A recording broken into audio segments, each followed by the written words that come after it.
তুমি এই মসনদ আমার হাতে তুলে দিয়ে বলেছিলে এই নিরাশপুরের প্রজাদেরকে সুখে শান্তিতে ভরিয়ে রাখতে।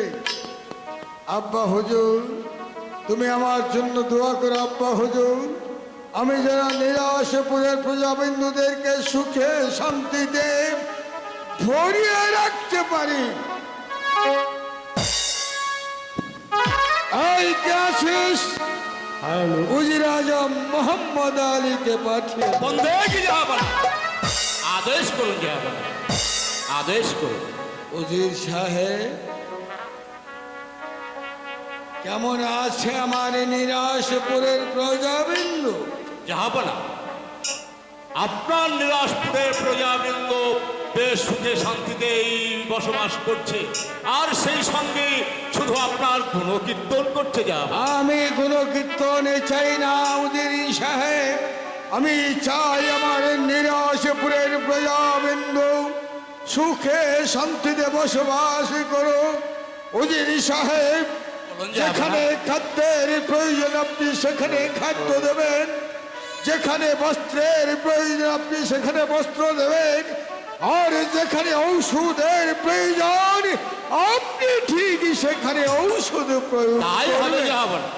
যেখানে খাদ্যের অভাব রয়েছে আমি সেখানে খাদ্য পৌঁছে দেব, যেখানে মহামারী দেখা দিয়েছে সেখানে আমি ঔষধ পৌঁছে দেব, আর যেখানে বস্ত্রের অভাব রয়েছে আমি সেখানে বস্ত্র পাঠিয়ে দেবো।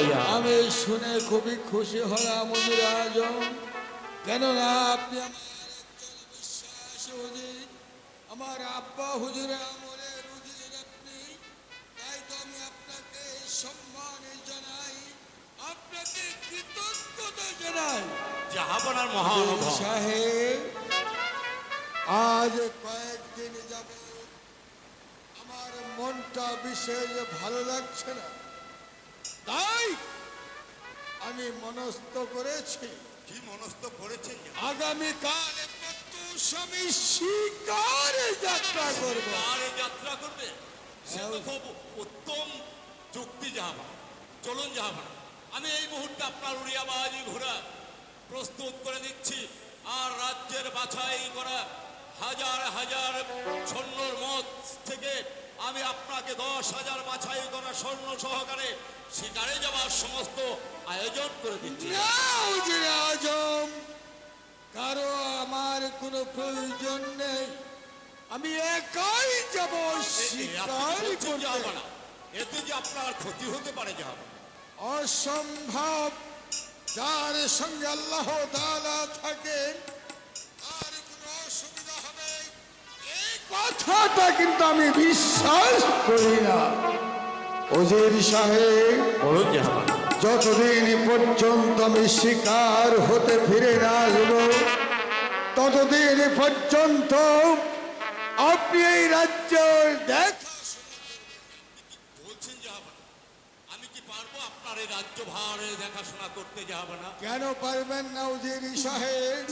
আপনি আমার একজন বিশ্বাস উজির, তাই তো আপনার হাতে রাজ্যভার ছেড়ে দিয়ে আমি শিকারে যাত্রা করতে ভালো মনে করেন জাহাপনা, তাই হবে।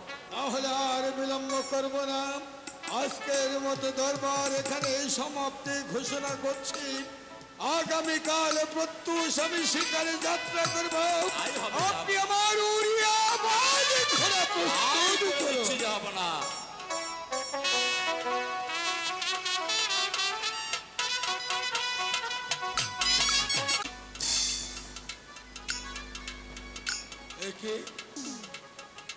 দেখতে দেখতে হঠাৎ করে হরিণ গুলো কোথায় পালিয়ে গেল? না, পালালে চলবে না, যেমন করে হোক না কেন হরিণ আমি শিকার করব। আরে আরে হরিণ, তুই কোন বনে গিয়ে লুকাবি? সেখানে গিয়ে আমি তোকে শিকার করব।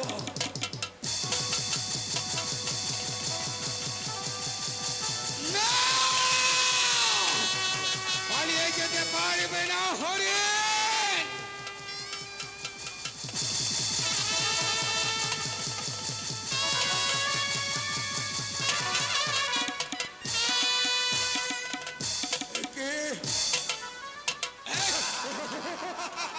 তোমরা? আমরা ডাকাত। ডাকাত? হ্যাঁ, ডাকাত। তোদের সাহস তো কম নয়। আলী একাপর বাদশার সামনে এসে ডাকাতির কথা বলছিস? হ্যাঁ। তোদের প্রাণের কি মায়া নেই? ডাকাতের কোনো মায়া দেওয়া নাই। এই মুহূর্তে হীরা, মুক্তা, জহরত যা কিছু আছে সব বের করে দাও। তা না হলে যাতে মেরে ফেলবো। ওগো, এই বন মাঝে এমন কি কেউ নেই এই ডাকাতের কবল থেকে আমাকে রক্ষা করে?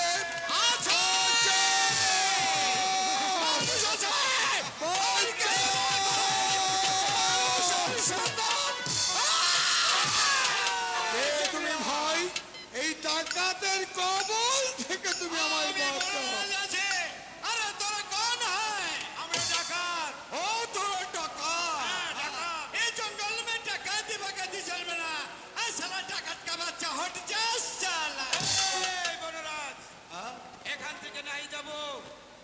তোকে একটা কথা বলি, এই বনে তুই থাকবি না হয় আমরা।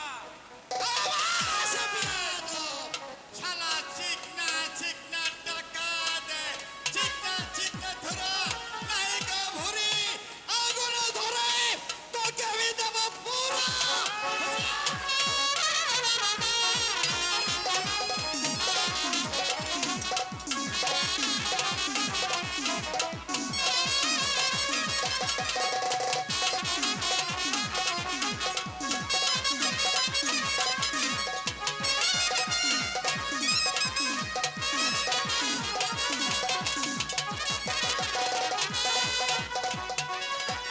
শালা ডাকাত का बच्चा भाग गया।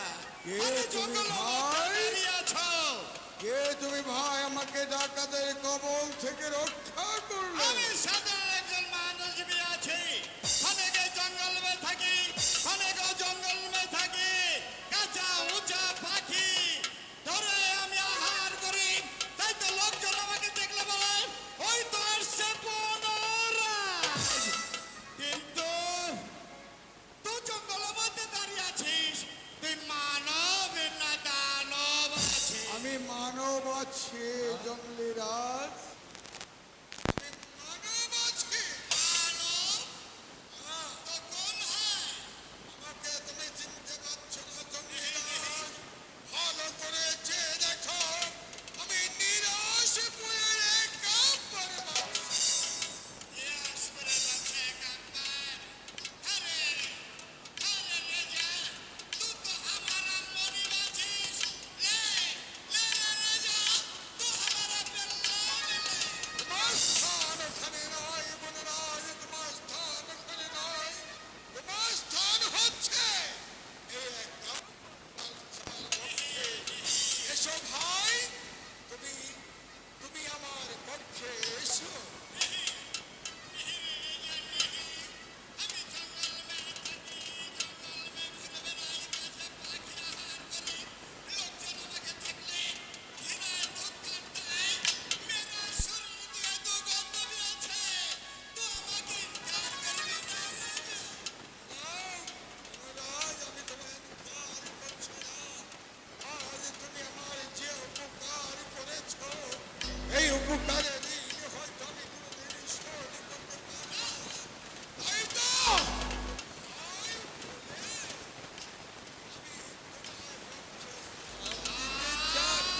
হ্যাঁ, ভাব।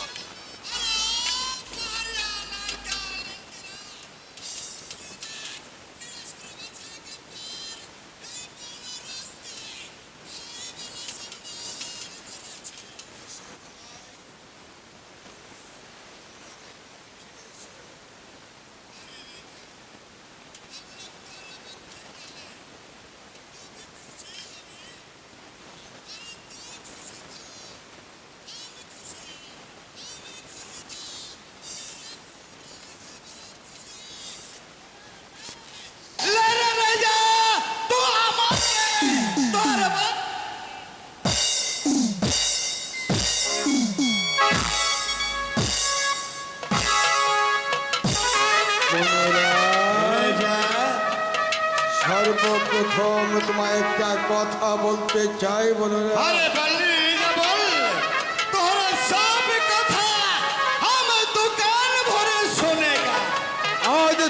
আমার যে উপকার করেছো, তাই তো আজ আমি তোমার একটা উপাধি দিতে চাই। উপাধি হ্যাঁ, উপাধি। বললে রাজা তোর জন্য বাংলা আদমিকে কি উপাধি দেবী? আজ থেকে আমি ঘোষণা করলাম তুমি এই বনের রাজা। হ্যাঁ, বনরাজ। আরে পাহাড়িয়া জঙ্গলি ভঙ্গলি তোরা দোকান ভরসা রাখ। আজ নিরাজপুর কা বাদশা আমাকে বড় রাজা খাবি দিয়েছে। আর একটি কথা শোনো বনরাজ, আরে কি বি কথা রে? আজ তোমার প্রতি খুশি হয়েছি, তাই তো খুশি হয়ে আমি তোমায় কিছু উপহার দিতে চাই। উপহার? হ্যাঁ, উপহার। নেহি রে রে ইয়া নেহি। মানুষ বিপদ থেকে আমি হলে মানুষের ধর্ম তো বিপদ থেকে মানুষকে রক্ষা করা। বিনিময়ে আমি তো কোনো জিনিস চাই না রে রেজা। বনরাজ, রেজা সত্যি তুমি একটা মানুষের মতো মানুষ। রাজা আজ তুমি মানুষের বিপদে এমনি ভাবে এগিয়ে এসেছো, তাই তো তাকে ধন্যবাদ দিয়ে আমি ছোট করতে চাই না। তুমি অনেক অনেক বড় মনের মানুষ। রাজা বলো, তুমি আমার উপহার গ্রহণ করবে? আরে রেজা তোকে উদ্ধার করে আছি। তুই भी খুশি, খোদা भी খুশি, আর তুই আমাকে উপহার দিবি। আমি গ্রহণ করব না। কেন করব না রাজা? বললে বললে রাজা ধন্যবাদ। আমাকে কি দিবি? ধন্যবাদ বনরাজ। ওই যে দেখো, গাছের সঙ্গে বাধা আছে আমার উড়িয়াবাজ ঘোড়া। আরে রাজা আর উড়িয়াবাজ ঘোড়া তো বৃক্ষের সঙ্গে বাধা আছে। ওটা দিয়ে हम लोग কোন কাজ भी करेगा। হয়তো তোমার উপকারে আসবে, তাই শুধু ওই উড়িয়াবাজ ঘোড়া নয়, তাহলে তোমাকে আরো একটি জিনিস আমি উপহার দিতে চাই। একটা হ্যাঁ বল বল না রাজা বল। তো কোন জিনিস আবার আমাকে দান भी করবি? আমার গায়ে জরির জামাও আমি তোমায় উপহার দিতে চাই। গায়ের জরির কা জামা আমাকে দান भी করবি?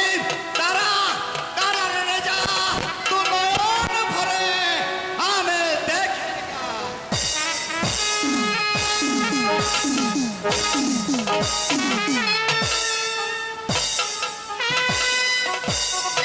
বনরাজ, রাজা শোন রাজা, তো জরির কা জামা গায়ে পরিবেশন করে দরবারে যায়, ন্যায় অন্যায় বিচার भी করিস, সারা রাজ্য মায় আরোহণ করিস।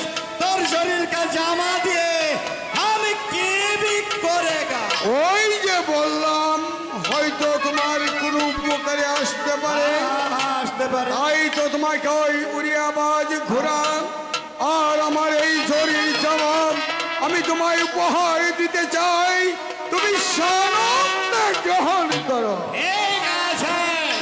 ঠিক আছে রে রাজা, তোরা গায়ের বিবাসন তো আমাকে দান করে দে। দে দে রে রাজা, দে।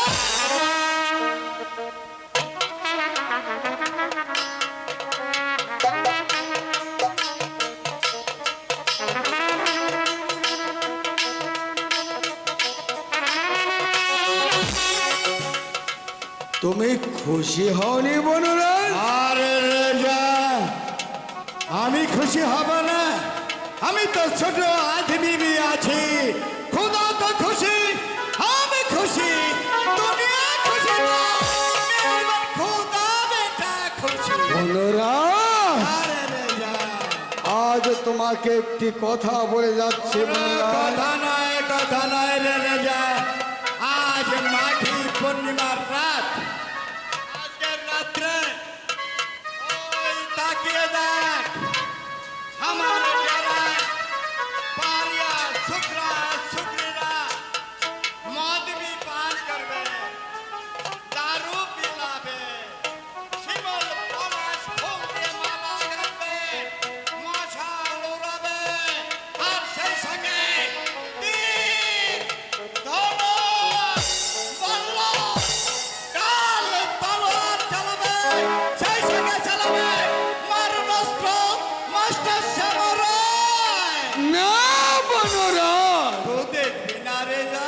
তোমার ওই শ্যামরায়ের খেলা না হয় আমি আর একদিন দেখব, যা। আজ নয়। আজ তোমাকে আর একটি কথা বলে যাচ্ছি, বলো তোমার। আজ আমি শিকার করতে এসেছিলাম আর আমি শিকার করতে চাই না। আচ্ছা। চলো বনরাজ, তুমি আমাকে কিছু দূরে এগিয়ে দাও। আরে, আরো একটি কথা, এই, এই বনে জঙ্গলে ঘুরে বেড়াও, কখনো কোনো কিছুর প্রয়োজন হলে আচ্ছা। তুমি ওই নিরাশপুরে একেবারে বাচ্চার কাছে যেও, আমি তোমায় খালি হাতে ফিরাবো না। मगर तो तुम्हारा बुलबुल ले जा, मगर हमारा একটা ধর্ম আছে। তো বাচ্চা আছিস, বহিরাগত কোনো সন্ত্রাসে তোর রাজ্য যদি কেড়ে নিতে চায়, তাহলে বিনা বাধায় বিনা দ্বিধায় তুই আমাকে স্মরণ করবি। প্রয়োজন হলে ভারিয়ার মুখের রক্ত বাঁধনে ঢেলে দিতে হলো। স্বাভিমান থেকে আমি তোকে তাই হবে বনরাজ, চলো তুমি আমায় কিছু দূরে এগিয়ে দাও, তোমার সঙ্গে কথা বলতে বলতে এই ভয়াবহ বনটি পাড়ি দিয়ে চলে যাব। এসো বনরাজ।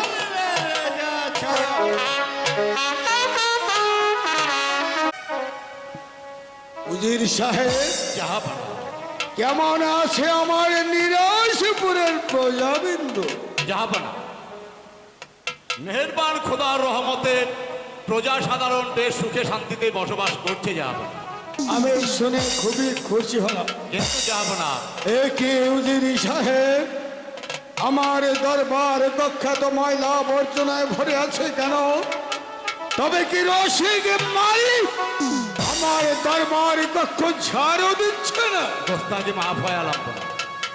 আজ এক সপ্তাহ গত হয়ে গেল, রসিক মালি রাতের আধারে এসে ঝাড়ু দিয়ে যায়।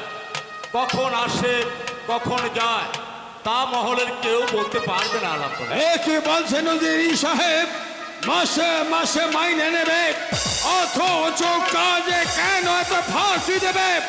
উজিরি সাহেব, আদেশ করে যাবে না। এই মুহূর্তে আপনি চলে যাবেন ওই রসিক মালির বাড়িতে। রসিক মালিক আমার আদেশ জানিয়ে বলবেন সে যেন আমার তৎপরে হাজির হয়। এ হচ্ছে বাদশা একেবারের আদেশ।